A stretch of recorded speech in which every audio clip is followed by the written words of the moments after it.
we disenfranchise minorities in America. Step 1, disproportionately imprison black people.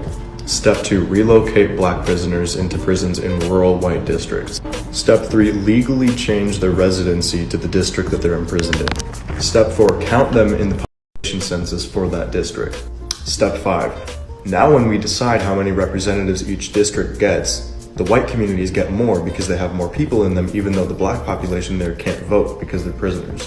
While the black communities where the prisoners are coming from are losing representatives. You're literally stealing democratic power from black communities and placing it in white ones. You are using their bodies without their consent to gain power. That is a form of slavery, and it's happening everywhere, always. Play that again.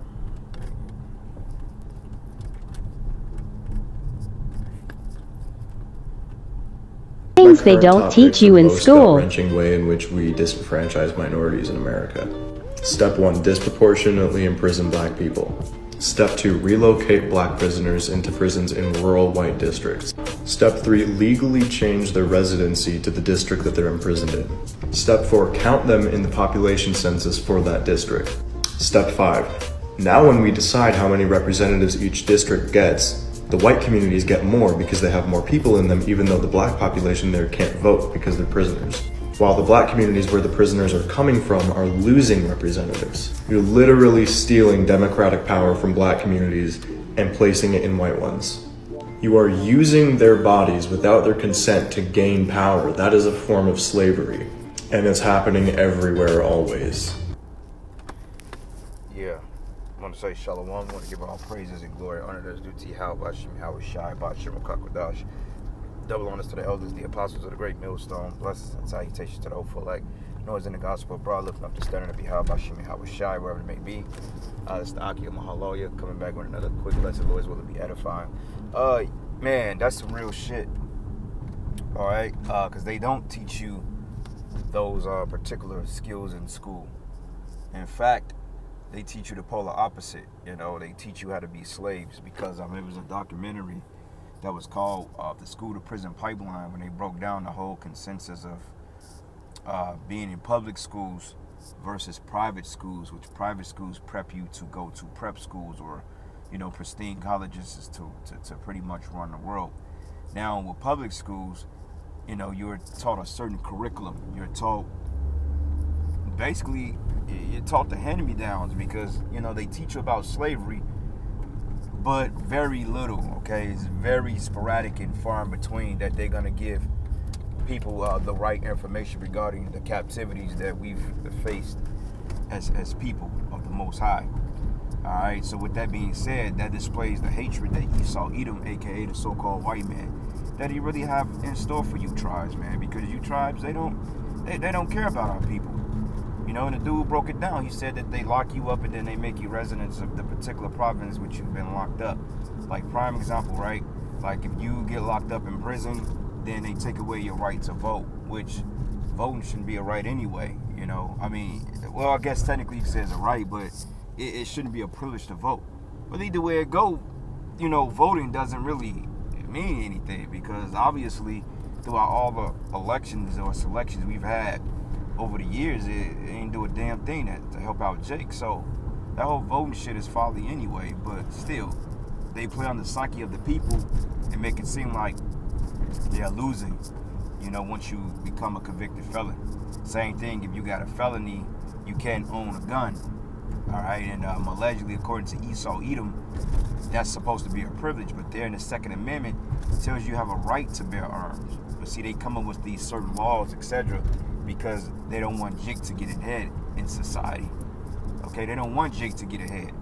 That's why you have what they call redlining or red zone or redlining, when they had certain properties that Jake couldn't buy because of the color of their skin and just basically who they are, their heritage. And they showed you that in the movie, or it's like a TV series called Them, when basically at the bottom of the consent paper to buy the property, it stated you're not supposed to rent to anybody of Negro origins or Negro blood.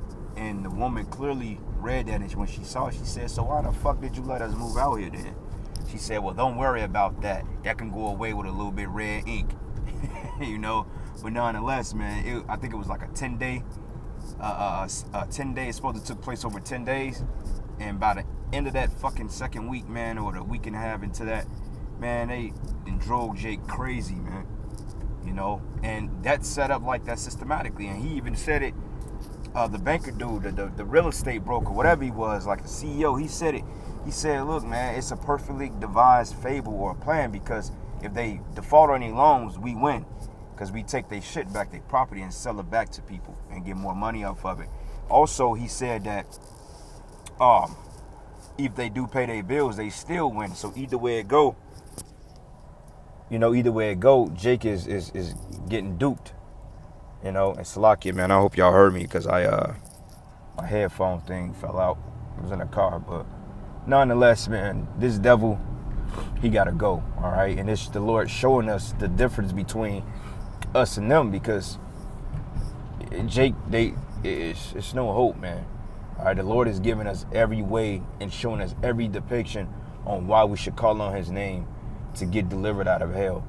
Because this is exactly what this is. No matter how good it looks, how much fun you can have here, at the end of the day, it's a fucked up reality we living in.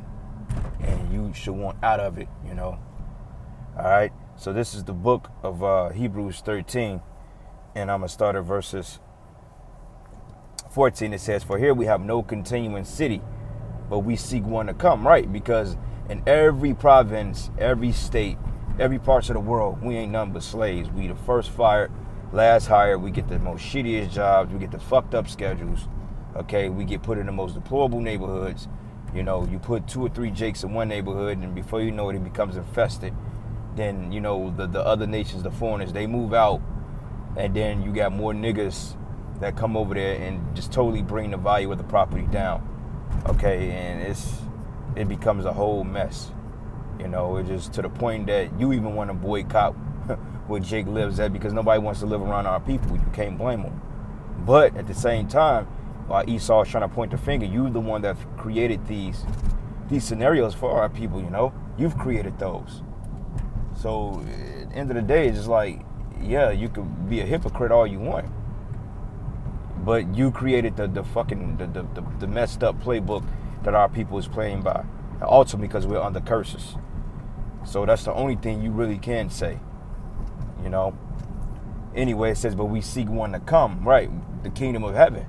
You know, like sometimes when brothers, you know, go to like little spots to kind of clear their mind, little wilderness spots and lakes and little beaches, whatever you want to call it, you know. That's all to clear the mind, man. That gives us just some type of hope that it may be some hope at the end of the tunnel, which, you know, I believe that, you know, the kingdom of heaven, when it's set up on the planet Earth, it's going to be a beautiful thing, man.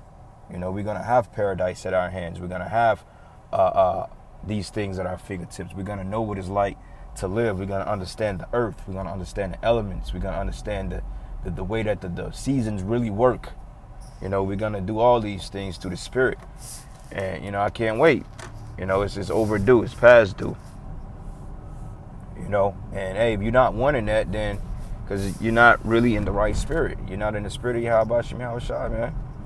You know, and that's not the spirit. You're supposed to be in the spirit of Yahweh Shem Yahushua, of the hasting the coming, and that's the name of this year, hasting of the coming of the day of the Most High. You know, you're supposed to do that. Wow, ain't nobody up here.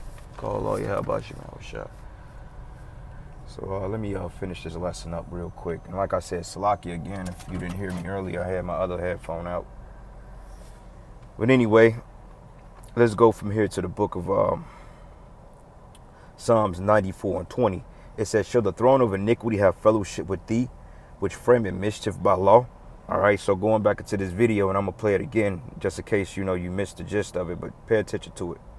This is exactly what we're saying through the Spirit.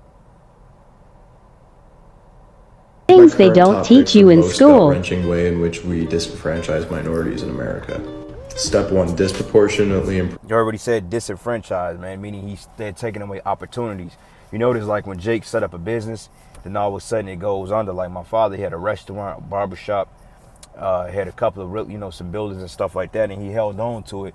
But after he died, man, you know, that stuff went right back to the government. You see? We have no franchise here, man. They make sure we're on the bottom. Prison black people. Step 2, relocate black prisoners into prisons in rural white districts. Step 3, legally change their residency to the district that they're imprisoned in. Step 4, count them in the population census for that district. Step 5, now when we decide how many representatives each district gets, the white communities get more because they have more people in them, even though the black population there can't vote because they're prisoners. While the black communities where the prisoners are coming. And you know what? Like Jesse Jackson, all these other clowns, these people ain't for our people, man. You can forget about them. They don't give a damn about Jake. All right, so it says, should the throne of iniquity have fellowship with thee, which frameth mischief by law? Okay, that's them. Mischief, child support, taxes, alimony. That's all mischief. That's grievousness. It says they gather themselves together against the sword of the righteous of the Israelites, and condemn the innocent blood. Okay, and that's us. That's why they say, oh, we're criminals, we're thugs, we're gangbangers. All those things, because hey, they set up the scenario so we can be labeled that. That's all that is. Nothing more, nothing less. So for all you tribes out there that think that this man is going to give you a fair chance, man, you got to understand who you're dealing with. You have to understand that you are dealing with the devil. The devil. All right, if you don't know that Esau is the devil, then hey, man, I feel for your soul, because he's coming down with great wrath any day now. Psalms 83:1-2. Says, for lo, thy enemies make a tumult, and they that have hated thee lifted up the head. And they have taken crafty counsel against thy people, and consulted against thy hidden ones. This is crafty counsel here.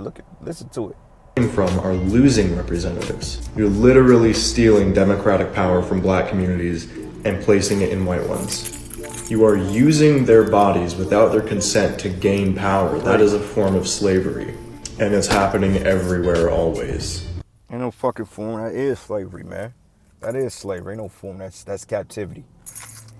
Okay. It says they have said, come and let us cut them off for being a nation, that the name of Israel may be no more in remembrance. For they have consented with one consent, and they are confederate against thee. The tabernacles of Edom, the Ishmaelites of Moab, and Hagarenes, and Gebal, Ammon, and Amalek, mentioned Esau twice. The Philistines and the inhabitants of Tyre. Asuras also joined with them, and they have hope of the children of Lot. All right, so you notice with these other nations and so forth, they can come up here and they set up businesses. Easy, easy work. But yeah, you niggas can't own a business, But anyway, with that, I just want to speak on that real quick, giving all praise and going on as to Yahweh Shem Yahushai. And with that, Shalom and the Ball.